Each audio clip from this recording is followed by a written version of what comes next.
Hello guys, मैं विकास Kumar. Guys, हम जानते हैं हम ऐसे नेबर्स से घिरे हुए हैं जो हर वक्त किसी ना किसी कॉन्फ्लिक्ट में इंडिया के साथ रहते हैं, जैसे कि चाइना, पाकिस्तान, श्रीलंका, अब तो नेपाल भी है। और उसमें एक नया नाम और ऐड हुआ, दैट इज बांग्लादेश। 26 मार्च 1971 दुनिया के नक्शे में एक बहुत बड़ा चेंज आने वाला था। ईस्ट पाकिस्तान के नाम से जाने जाने वाला एक बहुत बड़ा हिस्सा अब अपना एक इंडिपेंडेंट नेम रखने वाला था, और आवाम इंडिपेंडेंट होने वाली थी पाकिस्तान से। नाम था बांग्लादेश। बांग्लादेश के साथ इंडिया 4,000 से भी ज़्यादा लंबा बॉर्डर शेयर करता है, जिसकी सर्विलेंस आसान काम नहीं है। तो basis on the agreement of 2012 India fencing कर रहा था अपने बॉर्डर की, बट बांग्लादेशी आर्मी ने आके उसको रोक दिया। ये पहली बार था जब बांग्लादेशी आर्मी ने ऐसा कुछ किया है। और यही नहीं, रिसेंट में 2024 के अंदर आसाम में एक मंदिर बन रहा था जो कि बॉर्डर के थोड़ा क्लोज था। बांग्लादेशी आर्मी ने आके उसको रोकने की कोशिश की। हालांकि इंडियन सोल्जर्स ने मामला संभाल लिया, लेकिन ये हो क्या रहा है? बांग्लादेशी आर्मी पहली बार इस तरह के एक्ट ले रही है कि इंडियन साइड में आके वो चीज़ें रोक रही हैं। Let's see further in the video कि वो ऐसा कर क्यों रही और है। बांग्लादेश के बनने में इंडिया का बहुत बड़ा हाथ था, ये सब लोग जानते हैं। इंडिया ने मदद की थी वहां के जिन लोगों के ऊपर पाकिस्तानी आर्मी उस वक्त में एट्रोसिटीज कर रही थी, गवर्नमेंट ने और इंडियन आर्मी ने उनकी मदद की थी और बांग्लादेश फॉर्म हुआ था। बांग्लादेश को हमेशा से इंडिया असिस्ट करता आया है। तो मैं ज्यादा बैकग्राउंड में इसके नहीं जाऊंगा, किसी और वीडियो में बात करेंगे। करंट पे बात करते हैं। शेख हसीना जो कि फॉर्मर पीएम थी बांग्लादेश की, 5 अगस्त 2024 को शेख हसीना बांग्लादेश छोड़ देती हैं एक इमरजेंसी कंडीशन में। और बांग्लादेश को कट्टरपंथी पकड़ लेते हैं पूरी तरीके से अपने गिरफ्त में। शेख हसीना के बाद टेम्पररी पीएम बनते हैं मोहम्मद यूनुस, जो कि नोबेल प्राइज विनर है। जब इन्होंने इसका मोर्चा संभाला लगा कि चीज़ें ठीक होंगी, बट नहीं, वो सिर्फ कट्टरपंथियों के हाथों की कठपुतली बनकर रहे। बांग्लादेश में माइनॉरिटीज, मैं ये बोलूँ हिंदूज की अभी फिलहाल में जो कंडीशन है वो पथेटिक है। दे किलिंग एवरीबडी। रोज डरावनी वीडियोस आ रहे हैं। ये नहीं बोलूंगा कि कितनी सच्चाई है, बिकॉज अब इस चीज को हर न्यूज चैनल दिखा रहा है वर्ल्ड वाइड कि ये जो तस्वीरें हैं ये कहीं और की नहीं, बांग्लादेश की है, जहाँ पे हिंदू मंदिरों को तोड़ा जा रहा है और जो माइनॉरिटीज़ हैं वो मदद के लिए गुहार लगा रहे हैं। हर जगह आप यही देखेंगे, जो नॉर्मल रिलीजियस प्लेसेस भी हैं उनके, वो तोड़े जा रहे हैं, लोगों के घर जलाए जा रहे हैं, दुकानें जलाई जा रही हैं, हर चीज़ माइनॉरिटीज़ की ख़त्म की जा रही है। इसके साथ साथ में एक नया मुद्दा ये भी है, illegal immigration to India. Bangladesh से डायरेक्टली इंडिया में एंट्री हो रही है लोगों की, और वो भी बहुत सिंपल तरीके से गवर्नमेंट की नाक के नीचे से। मुझे नहीं पता ये कैसे, नहीं पता किसी को। इसके ऊपर मल्टीपल वीडियोस यूट्यूब पे हैं। कितने सारे बांग्लादेशी यूट्यूबर्स इस चीज को दिखा रहे हैं कि इंडिया में आना कितना मतलब आसान है। जैसा आप एक तार पार करो आप पहुंच गए। भाई एडवेंचर करते हुए नदी पार करके आ रहे हैं भाई। नालों से, नदियों से, इतने सारे आप यूट्यूब पे डालेंगे, अगर आपको हंड्रेड्स ऑफ वे मिल जाएंगे किस तरीके से इलीगल इमिग्रेशन यहाँ हो जाता है। और आपको इजीली पास इंडियन मतलब आधार कार्ड भी मिल जाता है। इस वक्त में इंडिया, जैसे कि हमने बताया पहले भी, वर्ल्ड का 5th लार्जेस्ट बॉर्डर शेयर करता है बांग्लादेश के साथ में, और इतनी डिफिकल्ट इसकी देन सर्विलियंस भी है। इंडिया के अंदर 20 मिलियन से ज़्यादा इलीगल बांग्लादेशी इमिग्रेंट इस वक्त रह रहे हैं, जिसमें से 40% अकेला महाराष्ट्र होल्ड करता है। ये बहुत बड़ा नंबर है।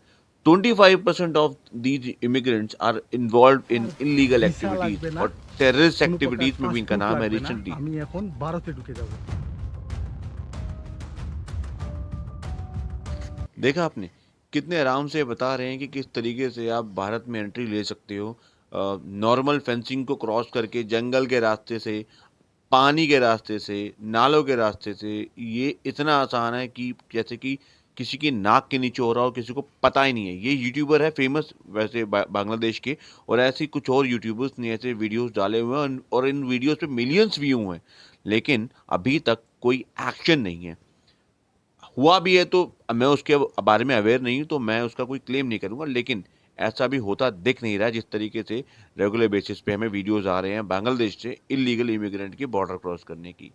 और यहाँ तक नहीं है, रिसेंटली आप देखेंगे शाहीन बाग को भी अगर देखेंगे, वहाँ पर ज़्यादातर जो इमिग्रेंट है वो बांग्लादेशी है, और उन्होंने एनआरसी के टाइम पर पूरी तरीके से दिल्ली को ठप कर दिया था। ना सिर्फ ये लीगली बॉर्डर क्रॉस कर रहे हैं, बल्कि लीगल सिस्टम से भी आते हैं, तब भी ये लोग पासपोर्ट फाड़ कर फेंक देते हैं और यहाँ पर ये रोजगार भी इनको मिल जाता है।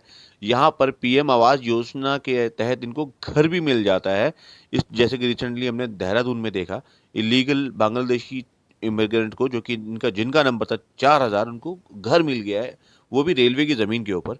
वो ठीक है, देखिए अगर आप लीगल सिस्टम फॉलो करके आते हैं, जैसे मैं कहता हूँ, तो कोई दिक्कत नहीं है, लेकिन इलीगल आप किसी और कंट्रीमैन का राइट खा रहे हैं, तो भाई ये बहुत ही क्रिटिकल इशू और है। ये लोग जैसी एंट्री करते हैं इंडिया में, ऊपर नॉर्थ ईस्ट और नॉर्थ के एरियाज में, यहाँ तक कि साउथ के एरियाज में ये फैल जाते हैं और यहाँ पर ये इस वक्त में रह रहे हैं।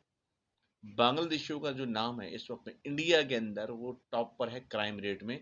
शाहीन बाग इसका लेटेस्ट एग्जांपल है। आप पीछे नहीं हट सकते, क्योंकि आप अगर आप देखोगे मेजोरिटी ऑफ द पीपल, क्योंकि वो एक यूट्यूबर्स वहां गए थे, उन्होंने रैंडमली वहां वहां पे जब पता किया, तो मतलब विद इन 10 मिनट्स भाई 20 बांग्लादेशीज निकाल दी, जो कि इलीगल इमिग्रेशन से वहां लोग रह रहे थे।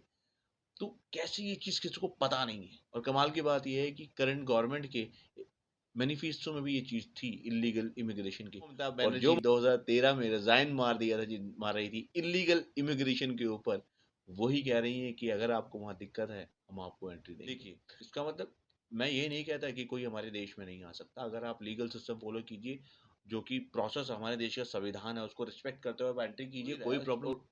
जिस तरीके से हिंदूज वहां इस वक्त में परेशान है, माइनॉरिटीज वहां परेशान है, जिस तरीके से उनके मंदिरों को तोड़ा जा रहा है, उनको मारा पीटा जा रहा है, पूरी दुनिया में हाहाकार इस वक्त मचा हुआ है इस न्यूज के ऊपर। लेकिन अभी तक भारत क्या एक्शन लेने वाला है कुछ नहीं पता। बांग्लादेश ने स्पेशल ड्रोन्स को भी अपने बॉर्डर पे तैनात कर दिए, इंडियन बॉर्डर पे तैनात कर दिए सिक्योरिटी के लिए, जो कि उन्होंने टर्की से लिए थे। 12 इन्होंने मंगाए थे, 6 इनको मिल गए हैं। तो इतने एकदम से इतनी इनसिक्योरिटी क्यों हो गई? ड्रोन्स को वहां लगा तो दिया है, ये समझने के लिए क्या इंडिया इस चीज के लिए कोई एक्शन लेगा? बिल्कुल ले सकता है। अगर इसी तरह कंटिन्यू करा, India is the same country जिन्होंने पहले भी आपकी मदद की थी। अभी क्या हो गया, आपको आपको डर लग रहा है इंडिया से ही? तो आप ये कुछ वीडियोस देखिए, आपको समझ आएगा क्या हो रहा इंडिया और बांग्लादेश के रिलेशन इस वक्त में इस कंडीशन तक वर्स हो चुके हैं कि अभी रिसेंटली बांग्लादेश ने बेख्तियार ड्रोन, जो कि टर्की से इन्होंने लिए थे पाकिस्तान के साथ मिलके, 12 इन्होंने ऑर्डर किए थे, 6 इनको मिल गए हैं। इन्होंने इसको इंडियन बॉर्डर पर तैनात किया है। ये वॉर के अंदर भी यूज़फुल है और स्पाइंग के लिए भी यूज़फुल है। और रिसेंटली इनका जो यूज़ है वो रशिया और यूक्रेन वॉर के अंदर हुआ है। सस्ते भी होते हैं, आसानी से मिल जाते हैं। तो भाई इनका तैनात करना बॉर्डर के ऊपर, इंडिया को सिंपल सिंपल वार्निंग है कि भैया हम अलर्ट है अपने एंड से। तो क्या इसके ऊपर इंडिया एक्शन लेगा? देखते हैं। है। ओवरऑल सिचुएशन वर्स होती जा रही है। इलीगल इमिग्रेशन बांग्लादेश के अंदर, हिंदुओं पे जो हिंदू, मैं एग्जैक्ट वर्ड हिंदू नहीं बोलूंगा, बट यस, माइनॉरिटीज के साथ में जो हो रहा है। क्योंकि मुझे नहीं पता कि ऐसा क्यों, कि जैसे ही आप लोग एक कंट्री में जो अभी तक शांति से चल रही थी, उसमें इतना सारा बवाल करने की जरूरत क्या थी? जो इस एक वक्त में जिसकी इकोनॉमी इंडिया से भी ऊपर, बहुत से बिजनेसेस वहां से चले गए हैं, लोग वहां इन्वेस्ट करने से भी डर रहे हैं। इस तरीके का पूरा सिस्टम बांग्लादेश का इस वक्त में हिला हुआ है, ऑलमोस्ट सिविल वॉर के ऊपर है। क्या ये ठीक होने वाला है? आप इस खबर के ऊपर हम नज़र बनाए रखेंगे। पॉइंट वाली बात यह है कि क्या इंडिया एक्शन लेने वाला है इन सब चीज़ों के? आगे आने वाली वीडियो में इसमें और बात करेंगे हम। अभी के लिए इतना ही। आप बने रहिए।